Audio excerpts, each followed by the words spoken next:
Well, good day, folks, and welcome to James Morris World Traveler.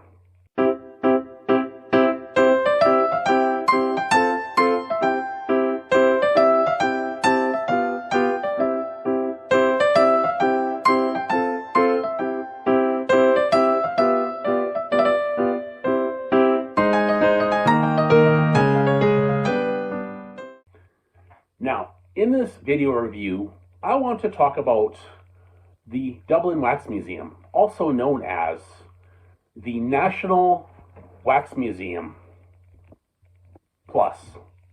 I gotta remember that plus. There was the two names because they used to be called the Dublin Wax Museum, but when I was here last in 2016, they were called the Dublin Wax Museum. And when they moved, I guess they changed it slightly to the National Wax Museum Plus. Again, it could have been that back then, but I don't recall it being called that. Again, sometimes when people move businesses, they do sometimes rebrand, but that's what it's called now, the National Wax Museum Plus. Before, I knew it as the Dublin Wax Museum. Now, that said, when I first came here in 2016, I really enjoyed it. It was such a smaller place back then. But when I found out that they were moving, I'm like, what the heck? Because I did a review on one of the online review platforms, and they removed my review. I was kind of disappointed because I'm like, what the heck?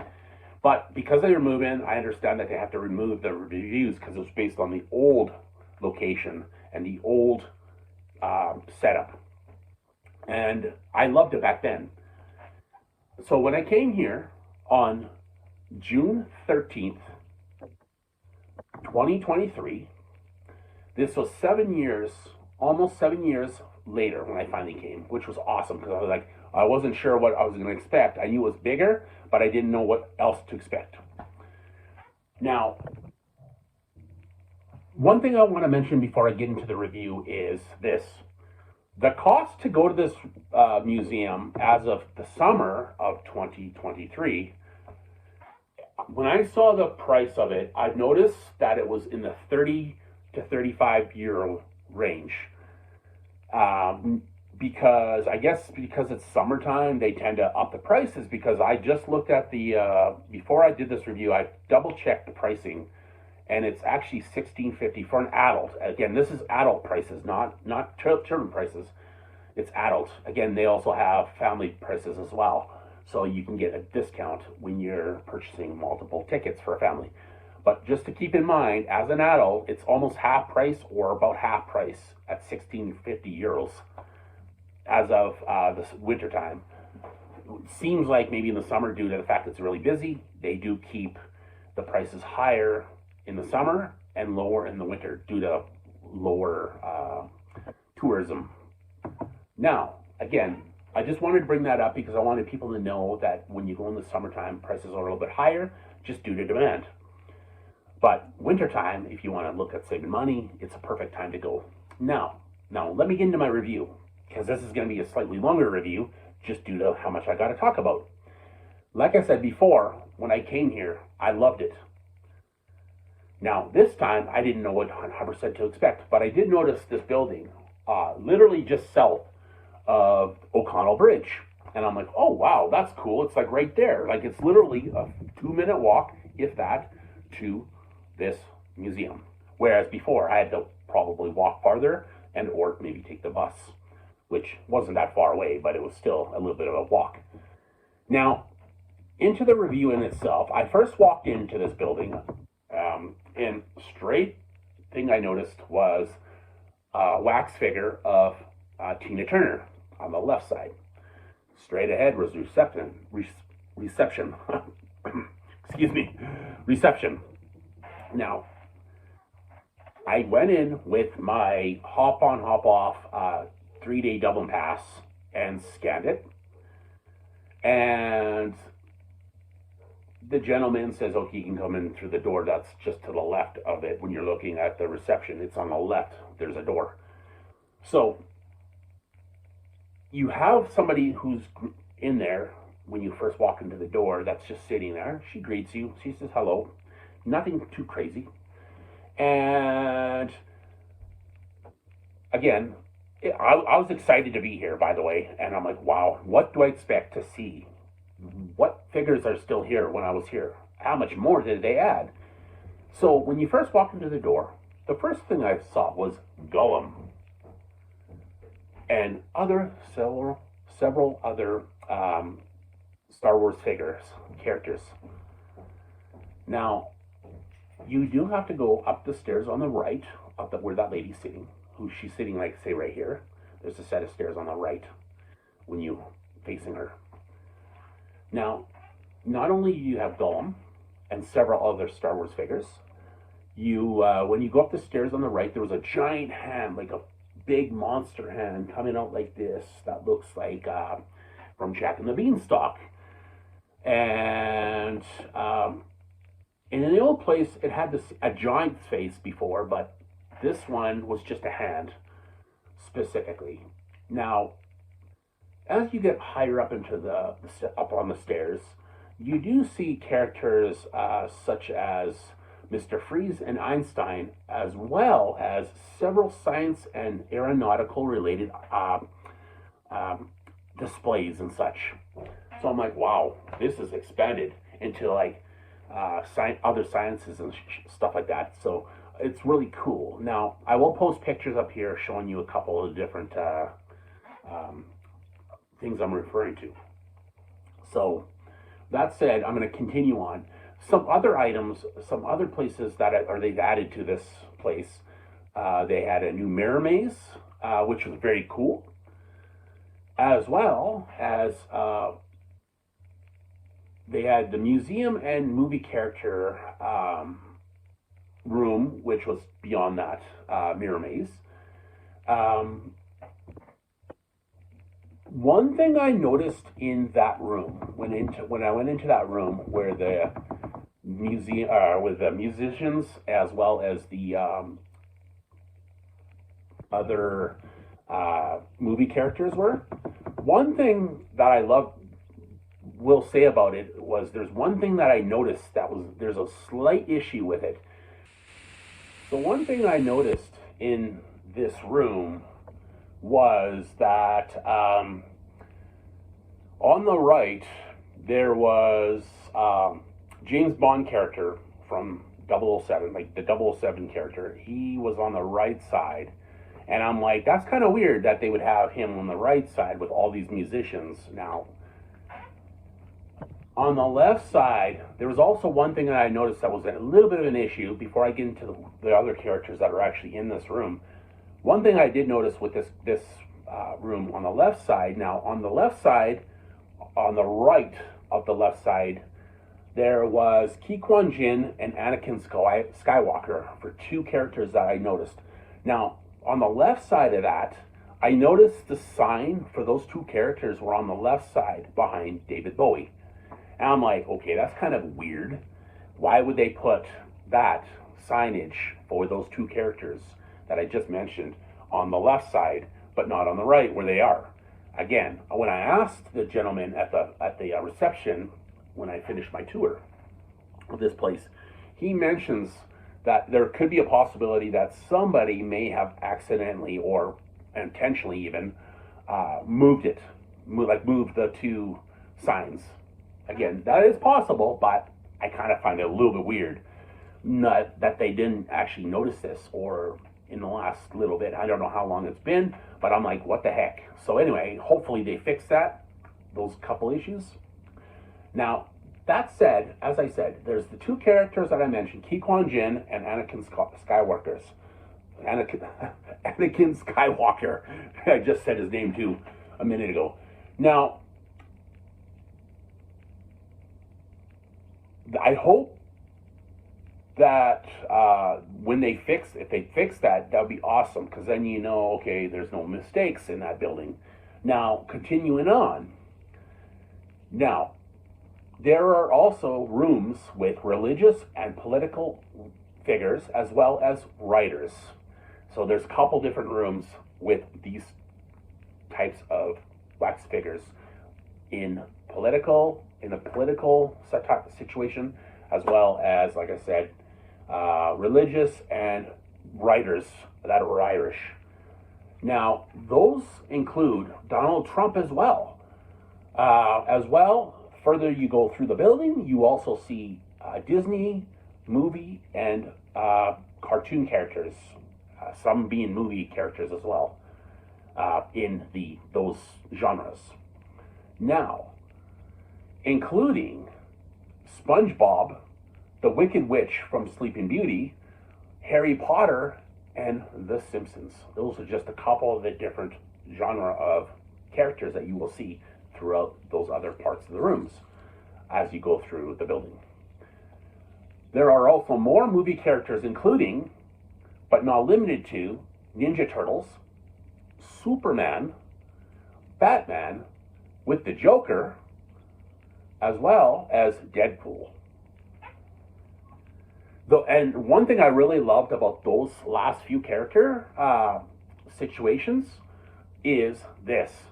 The way they set up the Batman Joker area, which is now a larger set, including Gotham City, as well as some sewers that you can see, and then a bunch of characters, including Deadpool and some clowns and such. I don't know where the clowns come from, but those are just a couple of the characters that you will see as you go through this area. Now, so there's a bunch of different things that you can see when you're going through these areas. Like I said, with being the city of Gotham, as well as, like I said, drains and such. So you get a mix of things. Now, that said, after you finish this area, you go down toward the basement. So you have to walk down some stairs, okay? When you get to the stairwell, you're like, what in the heck is this?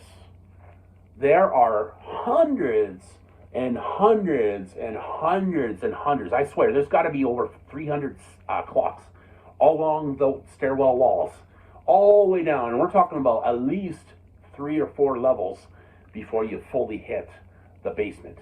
And I'm like, wow, these got to be like crazy. And they're all sorts of styles of clocks, from the chime ones to just normal round clocks and such. It's just crazy how many clocks they have. So anyway, at the end of the day, I found this cool. Now, the next part was the basement, which was my favorite area. A couple areas were not my fully favorite area, but it was one of the parts that was my favorite. And I will explain in just a second.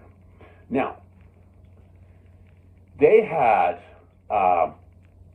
the horror area. It was my favorite part, including a horror hotel, which had a variety of small props and mannequins and such, including, but not limited to, the Saw series. And horror dummies as well, that include the Wolfman figure, and like I said, the Saw guy that was on the bike, and a couple other ones were zombies in a fridge that opens when you stand near the doorway. Freddy Krueger with a victim on the ground, as well as Hannibal Lecter. Hannibal Lecter, and it's shaking and making noise. You can't see a lot other than his face, but below to the left is a sink, and you can hear the Freddy music. Pretty cool for that. Dracula and Buffalo Bill. Now, every time I try to say his name, I completely forget. I just say the one from Silence of the Lambs, and I kept forgetting his name, which his name is Buffalo Bill. You see him in his drag outfit. So, and the guards and inmates started to believe that the creature was on them.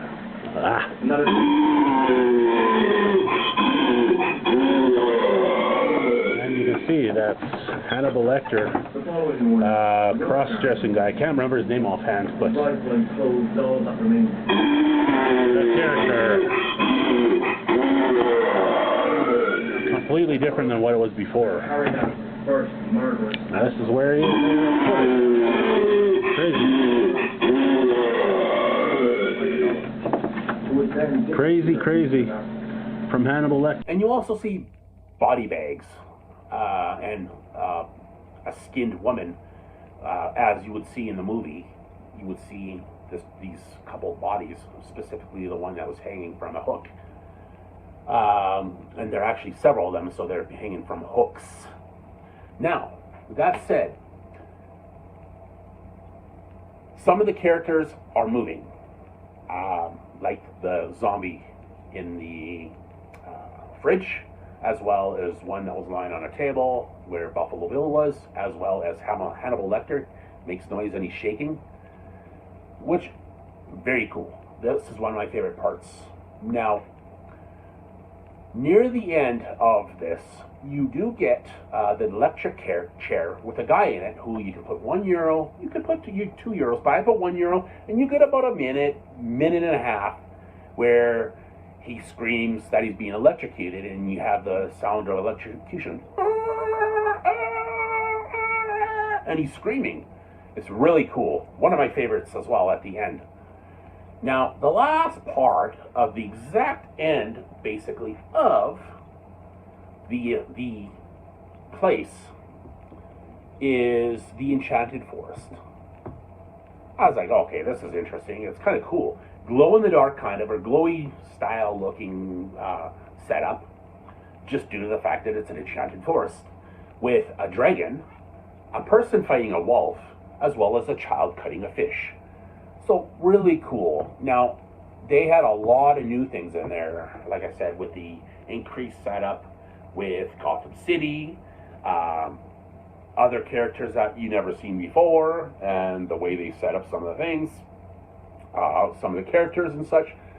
Very cool place to go to. In my opinion, this is worth 4 thumbs up. I would definitely recommend this place. And if you decide to go in the wintertime, probably a better time to go, because weather-wise, I don't know, not sure about. I know it's a little bit rainy, but to go here to save money, go in the wintertime. If you don't care about the money side of things, even in the summer, it's worth it to me. That's when I go. When I went, worth it. Every penny. So, I would most definitely come back here and again in the future when I ever come back to Dublin.